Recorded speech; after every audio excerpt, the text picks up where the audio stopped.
बाहुन भनेको चाहिँ सोझो मात्रै हुन्छ भन्ने लाग्थ्यो के एक किसिमले मलाई भनौँ न। हाम्रो गाउँमा त बरु लिम्बूहरू फटा हुन्छ नि।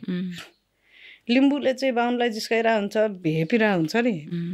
मलाई चाहिँ के लाग्थ्यो भने बाहुन भनेको चाहिँ सोझो हुन्छ, इमान्दार हुन्छ। बरु लिम्बू हामी नै चाहिँ फटा हुन्छौँ, हामी चकचक गर्थ्यौँ। हाम्रो रगरग थियो नि, त्यो उनीहरूकोमा थिएन। उनीहरू कति ज्ञानीहरू थियो, उनीहरूको बाबुआमाले भनेको खतरक मान्थ्यो होइन। टाइममा स्कुल जाने, टाइममा पढ्ने, त्यो एउटा अनुशासनमा थियो नि उनीहरू। हाम्रो त केही पनि थिएन नि त। त्यो हेरेरै होला मलाई होइन यो छेत्री बाहुन भनेको चाहिँ सोझो जात हो, हामी जस्तो होइन जस्तो लाग्थ्यो क्या मलाई। तर हामी सबै नै अब उस्तै नै होला नि लास्टमा। हिसाब गर्ने हो भने हिसाब गऱ्यो भने बराबर होला।